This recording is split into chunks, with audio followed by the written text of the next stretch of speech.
Silk sari iron process అనేది షార్ట్లో చూపిస్తున్నానండి.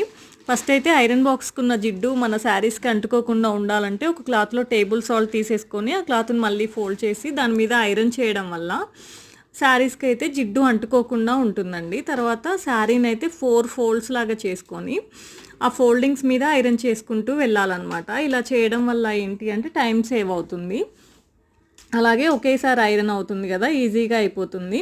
దీనైతే 2 సైడ్స్ తిప్పుకొని ఐరన్ చేసుకోవాలండి. 1 సైడ్ ఐరన్ అయిపోయాక ఇంకో సైడ్ కూడా ఐరన్ చేయాలన్నమాట. ఇలానే నిలువుగా ఫోల్డింగ్ చేసుకుంటూ ఐరన్ చేయాలి. దీనివల్ల మనకు కొద్దిగా నీట్గా కనిపిస్తుంది అనమాట శారీ.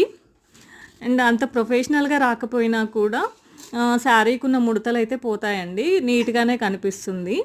నేనైతే ఇదే ప్రాసెస్లో చేసుకుంటానండి. ఎప్పుడో ఒకసారి మాత్రమే ఇస్తాను బయట ఐరన్కి, అయితే ప్రతిసారి వీలవ్వదు కదా.